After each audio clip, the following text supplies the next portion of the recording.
is Mr. Anuar, and we will ask some questions about bird watching. So first of all, can you introduce more about yourself? Okay, my name is Anuar McAfee. I teach English here at UNISA. I'm also the director of the International Center here at UNISA, and I'm also a research fellow at the East Coast Environmental Research Institute, ISRI, here at UNISA. In addition to my responsibilities as a language teacher and managing the international office at the university, I also like to participate in a pastime known as birdwatching, and I've been doing it for over 30 years. I started in Canada. I'm a Canadian, and I do it now in Malaysia as well. So the next question is how it become your passion? How you encountered it and it become your passion? I would say it became an enjoyable pastime for me because it's a way of bringing you outdoors. I've always liked hiking and cycling outdoors, and I've always enjoyed hiking, a little bit of mountain climbing, and bird watching is just one other thing that when you're outdoors, you are paying attention to the wildlife that's around you. And it's one step just to look and to listen, but not really understand. And then it's another step to try and identify what is the species you're looking at. Where is it from? Is it a bird from here, or is it a migrant from far away? What habitat does it live in? Is it endangered? Is it threatened? Why? So that adds a whole other element to being outdoors. So just that thing about finding out a little bit more by reading, by watching, by studying, that added the interest. For the next question, can you tell us what exactly birdwatching is? Birdwatching is paying attention to birds in the wild, in their natural habitat. So birdwatching is not having a bird in a cage at home. It's not a zoo. It is birds that are in the wild. And birds are the easiest wildlife to see. There are wild birds everywhere, even on campus. So the next question is, so what makes you become a bird watcher? I started with a friend from university who was a bird watcher. I was not, but I would follow him, and it was interesting, but I didn't take it up and really love it and do it a lot. I always did it just very casually, very passively. At the same time, I always enjoyed photography. And so I started to mix the two together, get special lenses so that I can take pictures of birds. I processed my own photographs, I printed my own photographs. And so I enjoyed both. And even until today, I enjoy both photography and bird watching, the two together. And maybe one thing that made it really grow was when I moved to Malaysia and I moved to Terengganu, and I still did bird watching, but there was no one else doing it here. And so suddenly, whatever information I'm sharing, everyone is excited because no one has ever done bird watching here. So when I say, I see this bird here, oh, we didn't know that was there. I found this, I found that. So in that sense, I think that really did it. I slowly enjoyed it over time. I was not very good at it, but I enjoyed it. I learned something. And I was mixing my photography with it, which I enjoyed. And then I moved to a place where I was the only one doing it. And everything I was seeing was brand new for other people because no one had been here before to do it. So you can see that you are the pioneer of bird watching in Terengganu, yeah. What do you love the most about birdwatching? One aspect I like about it is you never know what you will see when you go out to go bird watching. You might get a very rare bird, or you might get a very common bird, but it comes closer to you than it's ever been before. You get a good picture of it. You might find a nesting bird. So it's that uncertainty. But I have to add if I were to go out for a walk and I don't see anything special, I still enjoy my outing. I'm not disappointed. I still, whatever I will get, I will be happy. And there's always new things and new experiences. Can you tell us more about your experience as birdwatcher in Terengganu? Well, when I first came here, we would want to reach out to certain organizations because bird watchers are individuals, but there's always an organization that collects information. So in Malaysia, there are two organizations, this goes back 30 years ago, two organizations that you could go to get information. One was the Malaysian Nature Society, Persatuan Pencinta Alam Malaysia, and they have a branch in every state, so there is a Terengganu branch. And I joined them because I know that's the Persatuan that is involved in recreation and outdoors, the appreciation of nature.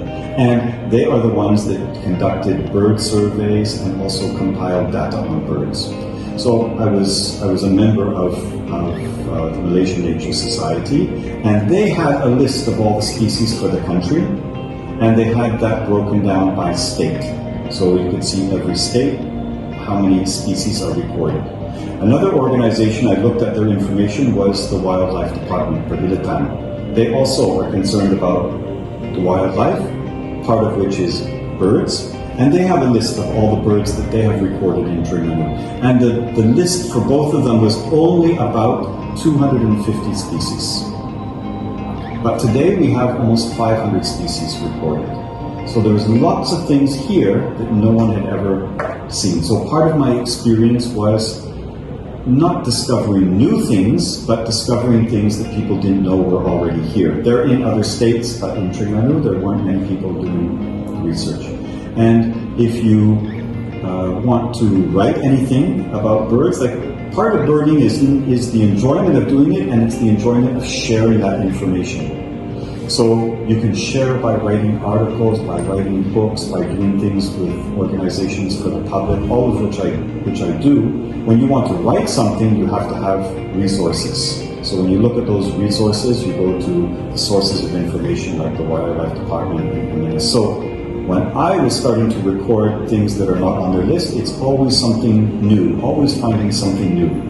One thing that really excited me was finding the first great hornbill nest for the entire country. So hornbills are very iconic birds that are a big attraction to outsiders that would pay money to come and do bird watching in Malaysia.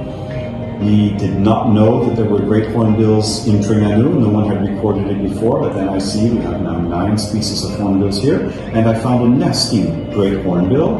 And when I checked all the data, all the records, all the scientific papers, the answer is the same. No record of that bird breeding in the country. So we had the very first record.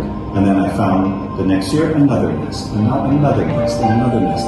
So that's kind of exciting, and it makes people excited. Oh, something new is discovered. Oh, it's Anuar, that bird watcher in Terengganu. And perhaps another thing that was interesting is that I work at a university, and the university helped support me in publishing some of the materials.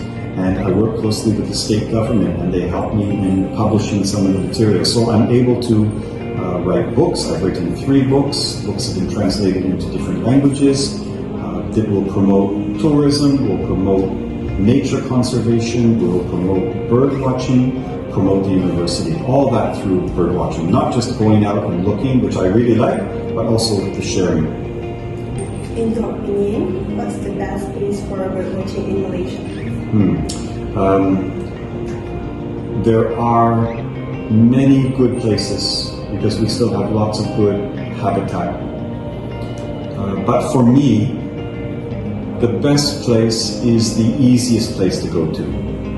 So I don't need to go far. I love UNISA for bird watching because there are over 100 species here on campus. Some of them are breeding, and it's very rewarding to see that pair setting up their nest, laying their eggs, the young hatching, the young growing, all just on this campus where students are moving around, where there's predators like dogs and cats, but they survive year after year. So this is a great place.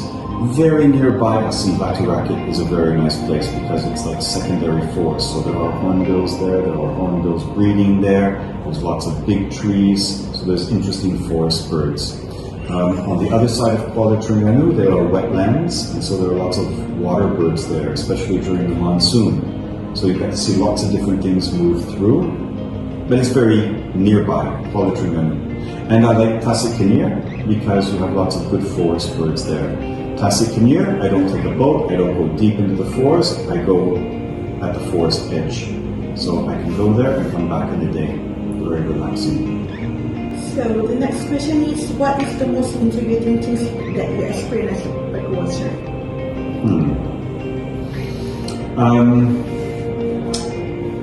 There are lots of interesting things. It can be, as I said, a common bird, but you see it very nearby, or you see it in its breeding cycle. You can follow that. It can also be, for many people, a very rare bird. So we have had rare birds here, near, just around here. There was one many years ago that raised some excitement. It's called a great cormorant. They used to exist in Malaysia up until the 1950s. After that, they haven't really been seen. And one year, one migrated from, we believe, Vietnam, Cambodia, across the South China Sea, and it stayed on campus for 3 or 4 months. And people ask me, oh, you should check Anuar, check the legs, maybe it's from a zoo and it's left the zoo. No, there are no zoos around here in Terengganu. It's not like you're in KL, but the Kuala Lumpur Zoo, and some birds can fly outside, and no zoos around here. But anyways, there's nothing on the leg. It was a genuine migrant. Actually, they would call it a vagrant, very rare, moved into this area, stayed for the winter, the rainy season, and then it moved back to wherever it came from. Another one was downtown. I found an Amoor falcon. Amoor falcons, they migrate 22,000 kilometers a year. They don't come to Malaysia. They're not even in the field guide. They're not even in the book on birds here. So it took me a few days to confirm that that was an Amoor falcon. And then many people came from all over the country to see that bird, sitting downtown and feeding. It comes from Amurland by Siberia. It's very far away, and it migrates to Africa. But it probably got lost in a storm and off its migratory route and showed up here. Because we share information, the public knew, and at the same time, an Amoor falcon showed up in Singapore. So it must have been they're migrating in a storm, and a few got pushed off, and they show up in Singapore, in Terengganu we saw it. So that's interesting, rare birds. And there was one bird I saw just outside of Unisa. I saw it, I photographed it, I recorded information, I searched, I cannot find it in the field guide. I start to look in the neighboring field guides, Indonesia, Thailand, I find it. But when I read about it, it's only come to the north of Thailand once or twice. So this is really rare. I check online pictures, there's lots of resources. Yes, this is the species. It's a Chinese blackbird from China. They migrate south to Hong Kong, to Vietnam. And so when I posted it, that I have this new bird for the country, first record ever for Malaysia, the people that keep the records, they say, we knew you would find one. We were expecting, we're just waiting because it's there, it would come across on your side, the East Coast. They said, we're waiting for it to show up. And so it showed up in our place. So that's kind of interesting. We recently found out that you wrote a book about Bird of Terengganu. Can you tell us more about the book? Okay, that book, when I started to compile information, the first thing I thought I could do is I could print the information in the form of a brochure, because that's very inexpensive. So I approached the state government because it's a tourism brochure to attract nature lovers who come here. It would have the checklist of birds for Terengganu, and I did one for Kenir. And that is just a brochure. It doesn't have any academic value because it's not really published with a publisher. because when you publish with a publisher, it has to be vetted, it has to be checked by other authorities. Everyone has to say, yes, this information is valid and valuable, then they will publish it. Whereas the brochure, well, it's just me talking that we should do it. It's a tourism thing. So I started with the brochures, and then I felt confident that we had enough information, we could do a book. And I was working with the Sultan Mizan Royal Foundation on other things I'm related to, language teaching and bird watching. And so we discussed actually finally publishing something. And so they said that they think we should publish a book. And then we discussed with the university, because we are a publisher, and I work, I'm an editor in the UNISA Press. So we worked together to come up with the idea of the book and what the contents would be. And we got the Sultan to do opening remarks in the book, talking about the importance of bird watching for nature protection, conservation, and ecotourism. So we did the book, and I knew it has to be different from other books. There are other books about birds in Malaysia, and it's all the same. We don't have any birds here that are so special. There are birds, the same birds in other places. So I thought, we have to do this book a bit different, or it won't have any value. And I knew that here on the East Coast, the national language is the language that is most often used by school children and people. Here at the university, during our interview, in our class, we use English. But outside of that, Malay is the standard. And there are very few books in Malay about bird watching. So I thought we should have the first bilingual book, because most of the books are in English. And so we wrote a bilingual book, English and Malay, on bird watching in Terengganu, that people can use in other states. People from other states, they buy it, they use it, because the birds are the same. It's like an introduction, and they can read it in the Malay language. So I think that has value there. And then the university wants to broaden its market to China, so this year they published the same book in Mandarin. So it's been published in Mandarin already, and that's also good because it's the market in Malaysia and also the market overseas in China. And I just received word from UNISA Press a few days ago that that book has been selected by the Malaysian government to go to the Beijing International Book Fair this month. So UNISA will have a book at the Beijing Book Fair, and that book will be in Mandarin. So hopefully it will have some attractive feature to people to say, oh, this is a Malaysian book about Malaysia, and it's in their language. Because many of the books that go there are in English. They go there in English. This one's in Mandarin. So what inspired you to write the book? Part of it is bird watching is of value to the individual, but it's of greater value to conservation, to protecting the environment when we share that information with others. And one important way to share that information with others is to publish the information. You cannot say, oh, Anuar says this is the number of birds. They need proof. And proof is in publication, because publication means other bodies have looked at it. So to give you an example, for the book, The Birds of Terengganu, I worked with some other professors on what the content should be. I prepared the content, wrote the content, sourced some of the photographs that we didn't have, and then I shared it as an academic. I shared it with many people with regards to language, content, and flow, to make sure that, okay, everything looks okay, even though it's a simple book, but there are no gross errors. And then I shared it with birding experts. Go through it and vet it and see any mistakes, anything missing. Do you have any improvements? You say, Anuar, you should do it this way or that way. And then I decided on the checklist, the scientific naming, how would it be organized? Because there are different ways of organizing it. So I made a decision on that, how it would be organized. And then the last part is the UNISA. So once I gave the manuscript in and already thoroughly vetted it, then the UNISA Press, they will send it to a professional. So they sent it to another person who has published with Oxford University on Malaysian birds, let them read it and give their comments. And so they commented, they asked for 2 small changes, some technical changes they thought were needed, And overall, they said it is a book worthy of publishing because the information is new information and valuable information. So only after all that vetting will an organization print it. So once it's printed, people will accept it as true or valid. And when we want to protect the environment, we have to not just use our passion, we have to use facts and figures.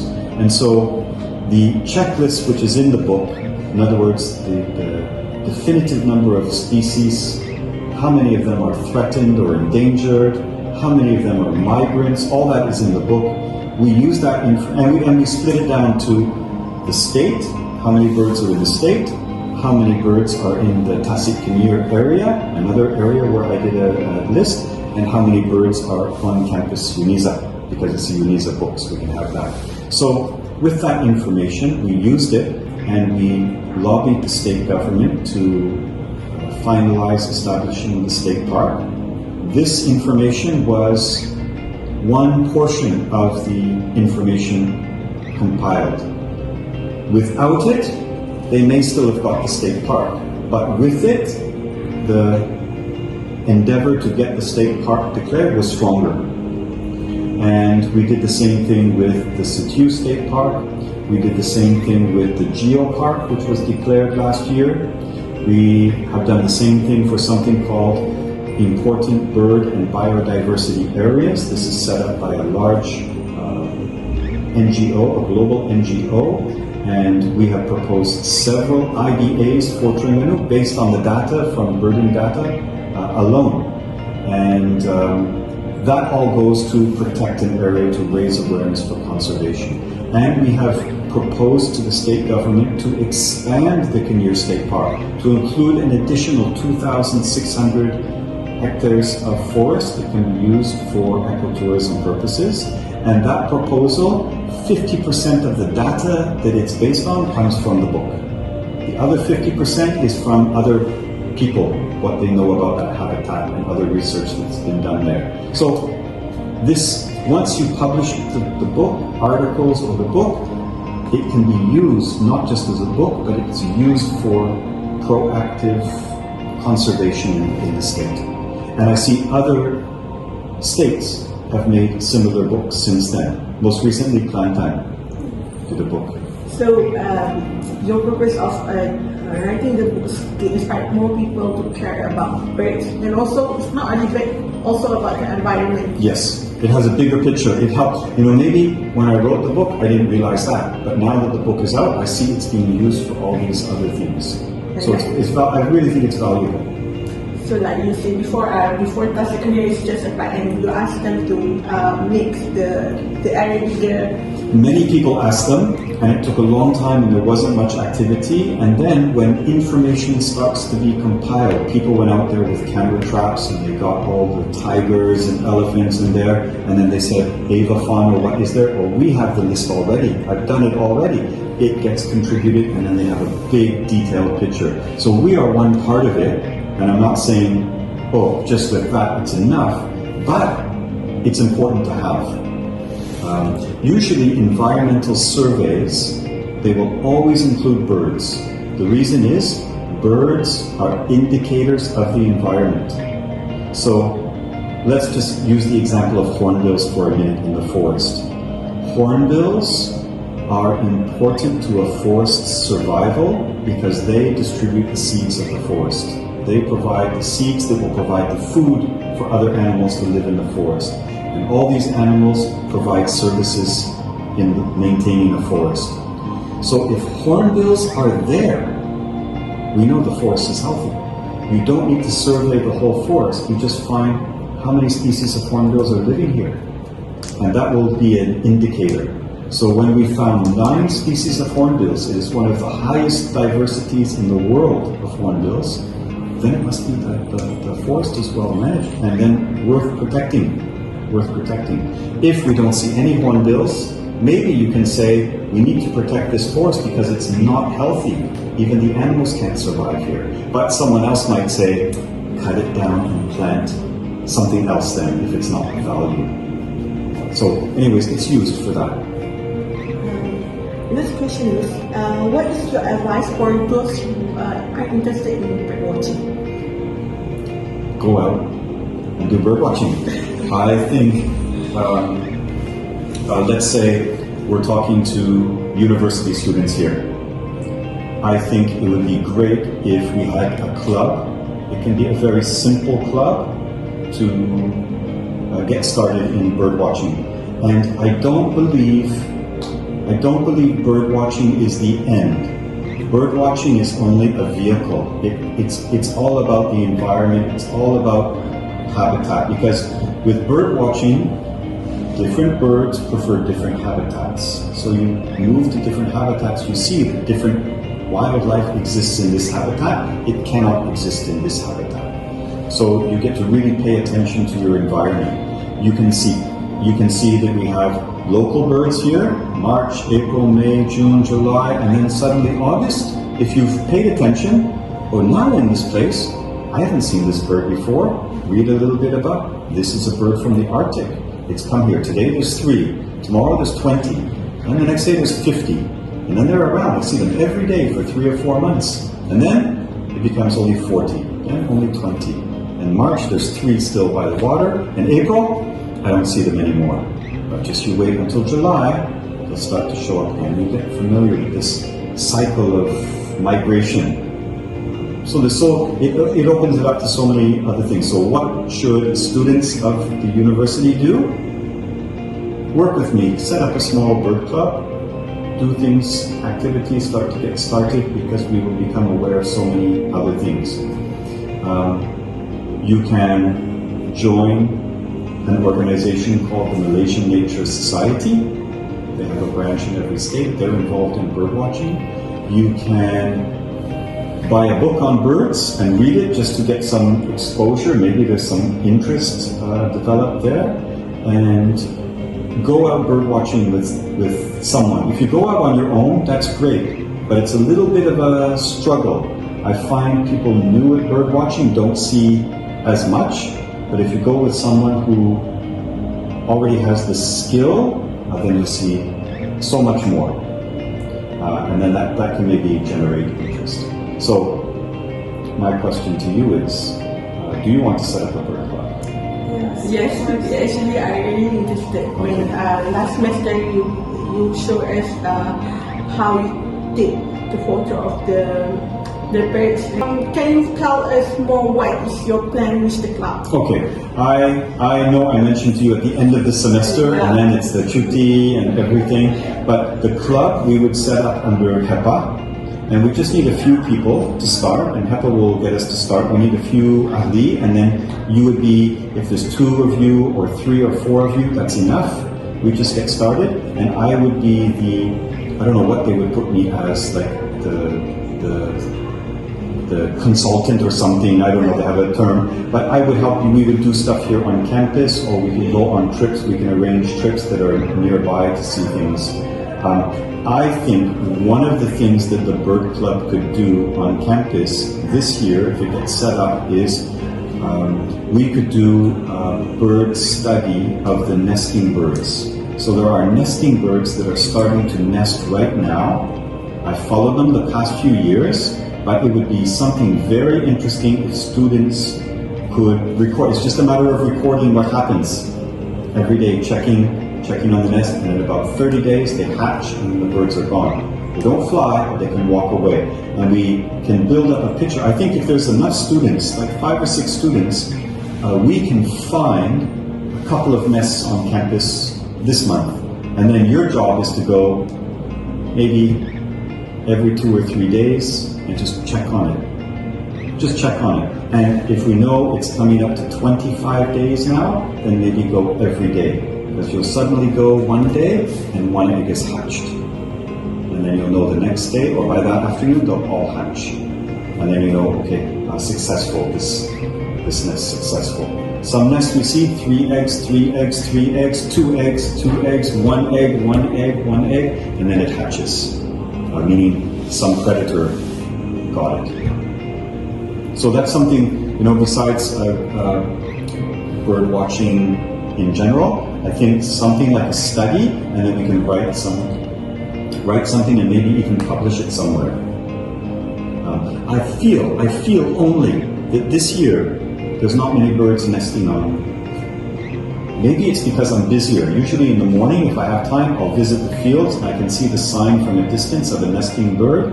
It might take me 2 days to find the nest because it's very camouflaged. And you park your car here, the bird is 200 meters away, somewhere in a field. No markers, it's just in the middle of the field. As soon as you step onto that field, that bird will walk away from its nest. So when you get there, you can't find it. It takes a couple of days. And then when you find it, you kind of mark it, and then you can get to it every time to check. But we don't want to disturb them, but we would record.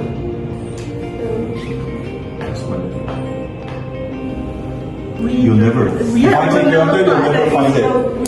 I have to say, over the years, I've built up the skill that you don't read in books or anything, how to find the nest. I know how to find the nest now, for 2 species. The other species was even harder to find the nest. And even when I know there's a nest out there, like the golf course, from my car, from 300 meters away, I see it sitting. Okay, that's the nest. But when you walk out there, you can't pinpoint. So I say, okay, there's like an old shoe.